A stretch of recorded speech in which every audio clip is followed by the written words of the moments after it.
Now we're here on something called the Water Quality Protection Lands. And these are lands that are protected so that our aquifer is protected. That our aquifer is kind of an underground river. And what's wonderful about this protected land is it's all natural. And so we can find some things here we might not normally find in our backyard.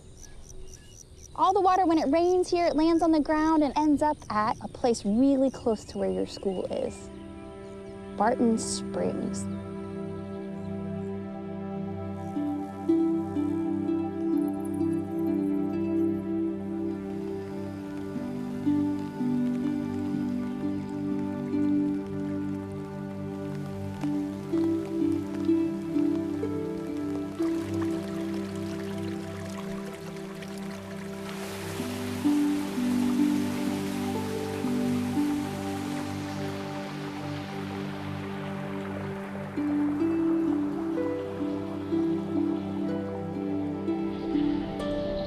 Barton Springs Edwards Aquifer is 250,000 acres southwest of Austin, going all the way out past Dripping Springs, a little bit into Blanco County, going all the way south to Butte and Kyle.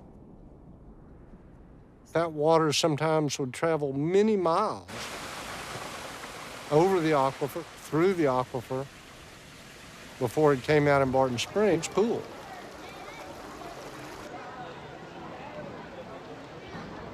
There's always been the place where people could gather, have the public dialogue, have a sense of community.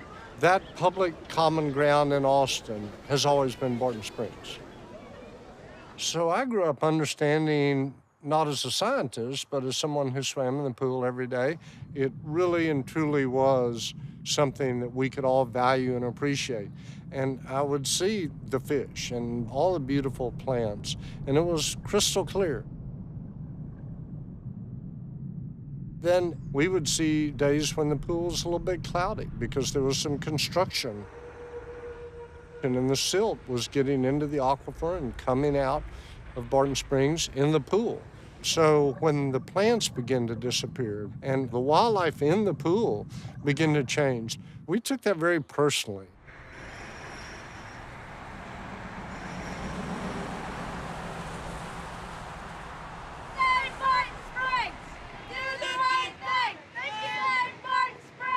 There's an organization like Save Our Springs Alliance that is educating the public because we all love the springs, but you know, we don't know what to do to keep it clean. At Barton Springs, not only was our common ground, but it really was part of our drinking water supply, with more than 75,000 people depending on the Barton Springs aquifer for their drinking water.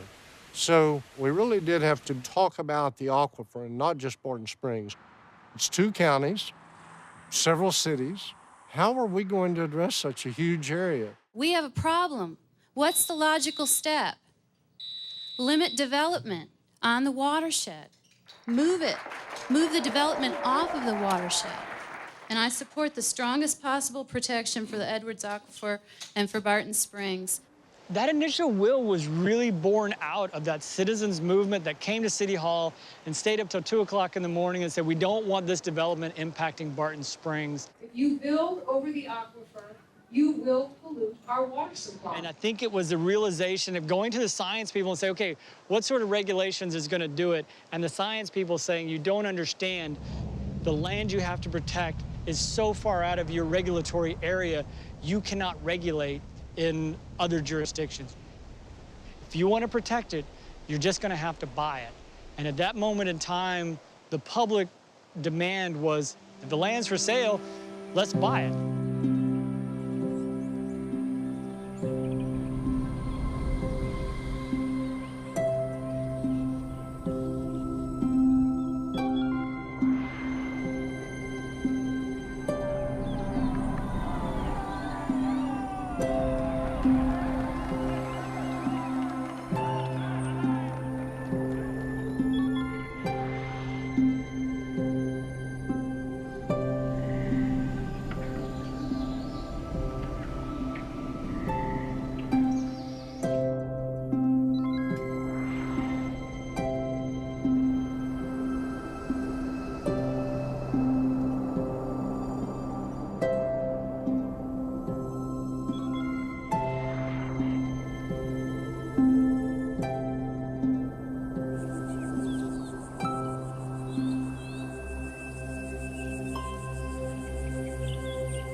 The history of this property is really interesting because it was bought by a developer that had it final platted for 1,100 homes. And the visionaries at the city of Austin knew the hydrology here, that we're in the fast recharge path for Barton Springs. So they figured it would be cheaper to save this watershed than try and fix Barton Springs or have Barton Springs dry up. I came out here actually to find other buyers. It was really hard to get around and see the property because it was just completely overgrown. It was covered in cedar. It had been sort of mismanaged by ranchers. And we would flow through until we found an open space that we could see. And then I fell in love with it. I just had a feeling about biodiversity, about beauty, about culture and history. I just had this intuition that it was here.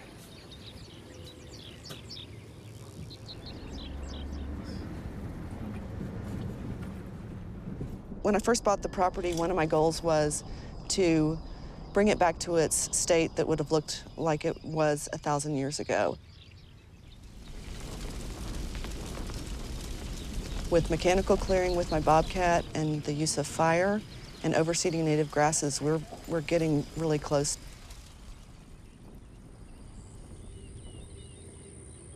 And it would be an oak and hardwood mosaic with grasslands and juniper in some of the canyons.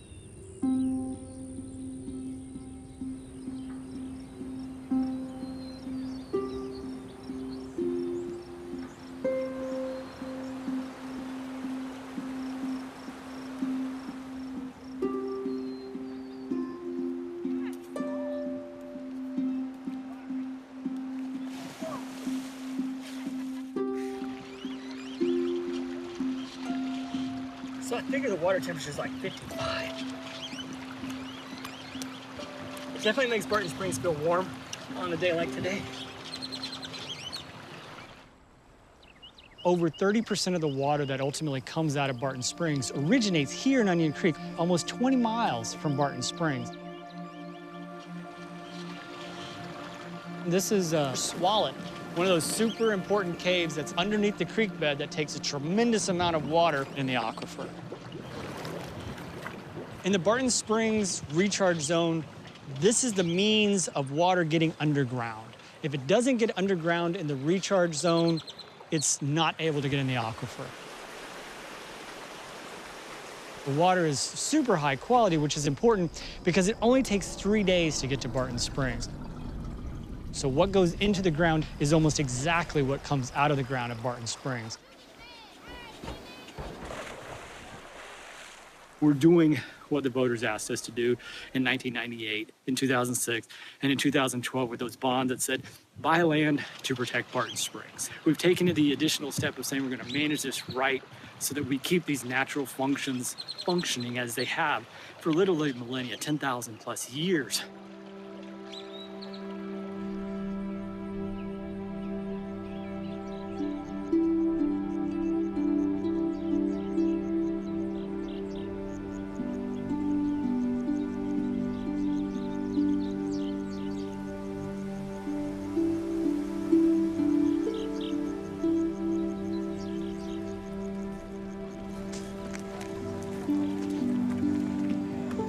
If we could get down to the aquifer, you know what we might find there?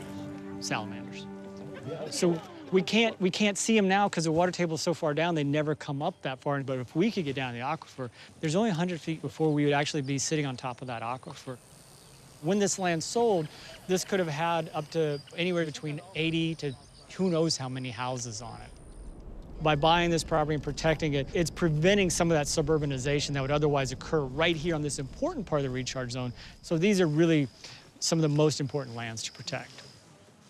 So we got some melica here, which we just started harvesting. It's in our seed mix now. Very cool. We have this, I believe, is inland sea oats. Anybody want to? We have so many volunteers that go out and collect by hand native grass seeds, and then we'll reseed it over an area.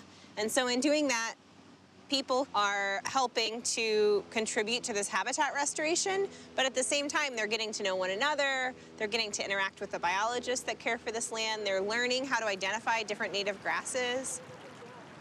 I'm not sure where Jeff's place came from, but today we're gonna help make Jeff's place back into nature's place. If you can imagine, just 2 years ago, there was a house right here.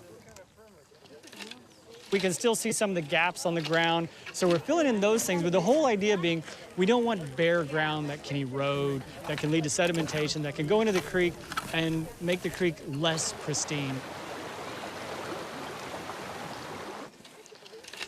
Anybody want a potato rake? This is one of the best tools man has created. Now what do I do with this Pointy thing? side down.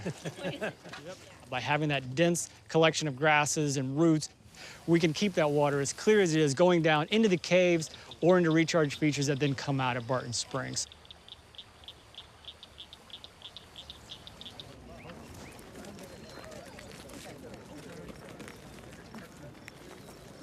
As we go up here on the left, we're gonna see a couple of caves, places for little critters like ringtail cats and porcupines like to live in these kinds of structures. That's really cool.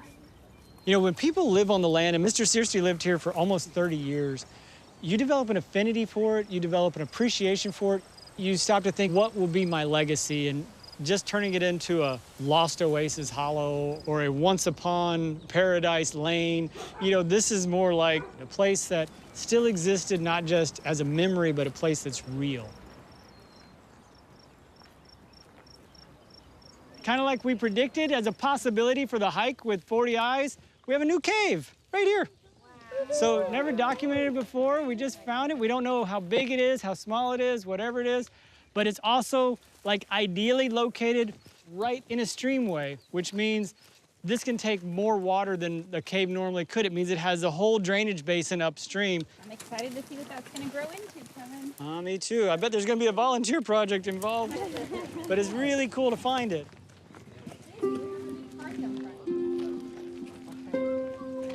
Mr. Searcy was always interested in just making sure this land stayed protected, that maybe in the future his kids, his grandkids, his great-grandkids could still come out and see this thing. Yeah, good job.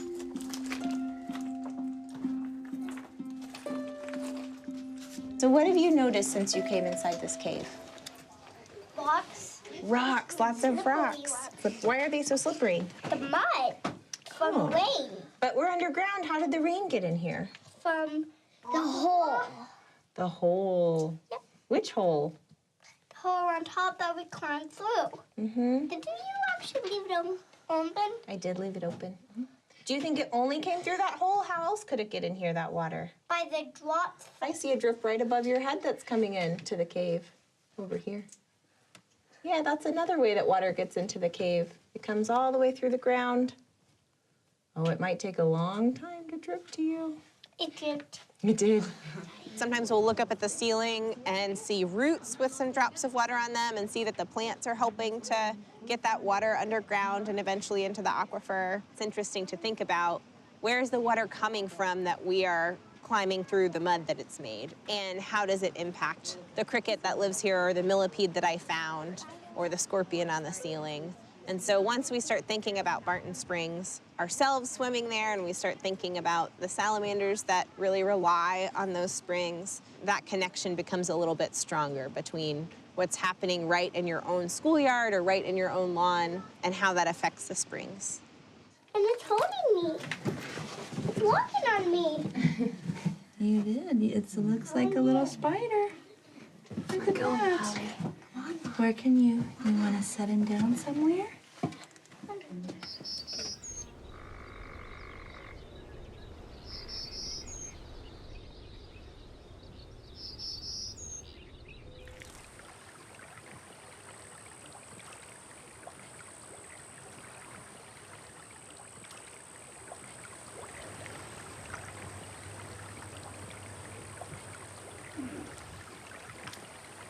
Around it. Oh my God, I can't believe I got one.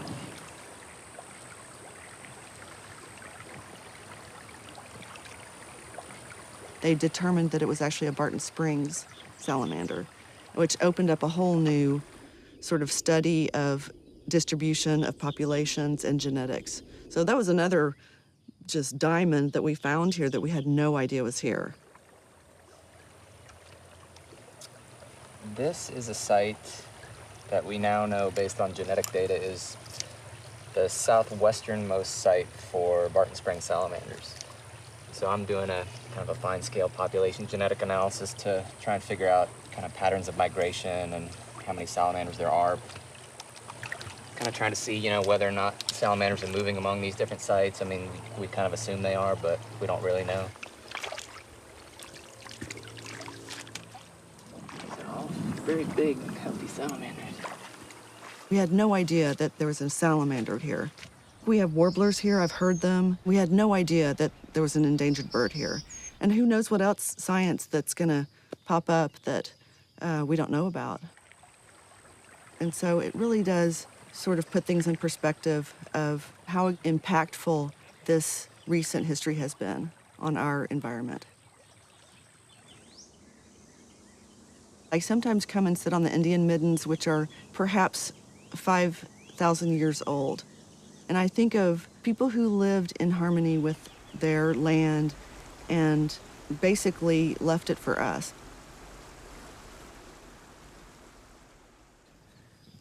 And these are some archaeological artifacts that I have found here that are from up to 3,000 years BC. This is a 6-inch knife blade that was perhaps used for ceremonies or skinning a buffalo. We're not sure, but it's something I found on one of the middens when I went up to ask God, should I keep doing this project? And I looked down and saw this knife, and I remember looking into the heavens and saying, you don't have to yell. I get it.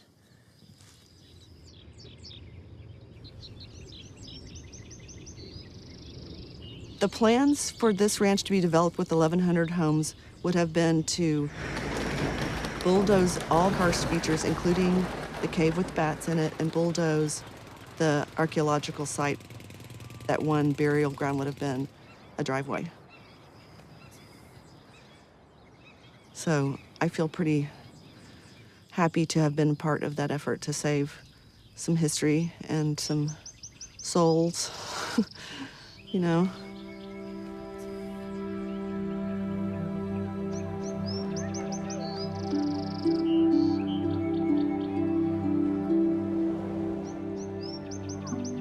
I'm sorry, but I feel that if we really want to preserve this, and I think almost everyone does, I think the city and some other large governing body, perhaps the state or the nation, should buy this land. I mean, the developers own this land, and then naturally they want to profit from it, but could we buy it from them? I think all the land over the aquifer should be owned as a preserve. Maybe that's pie in the sky dreaming, but I'd like to see it happen.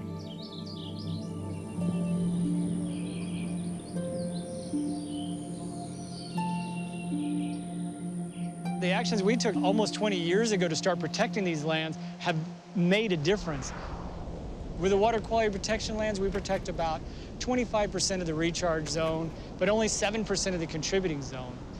For us to be successful in the future, we're really going to have to protect more of that contributing zone and all the things that might influence water in this creek. So this could be roads and highways, as well as subdivisions and other sorts of developments. And a development-oriented future yields lower water quality.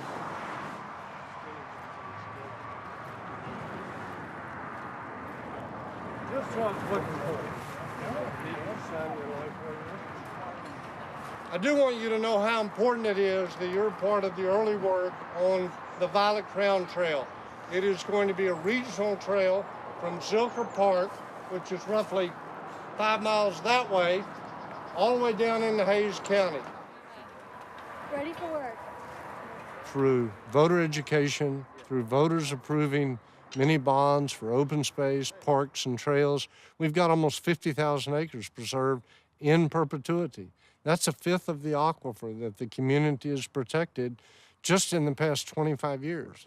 So we really do have to change the paradigm to think about the longer term. We're still sort of in the early stages of having that 100-year conversation or that 500-year looking forward to keeping it beautiful and keeping it special and making sure that it is the Austin we love.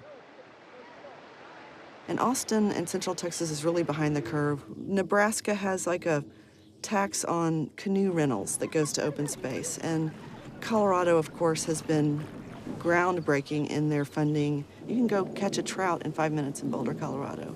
It's just politically, how do we get it on the ballot? How do we get it past politicians? But I think a permanent funding source, along with bonding, would be the perfect solution for that.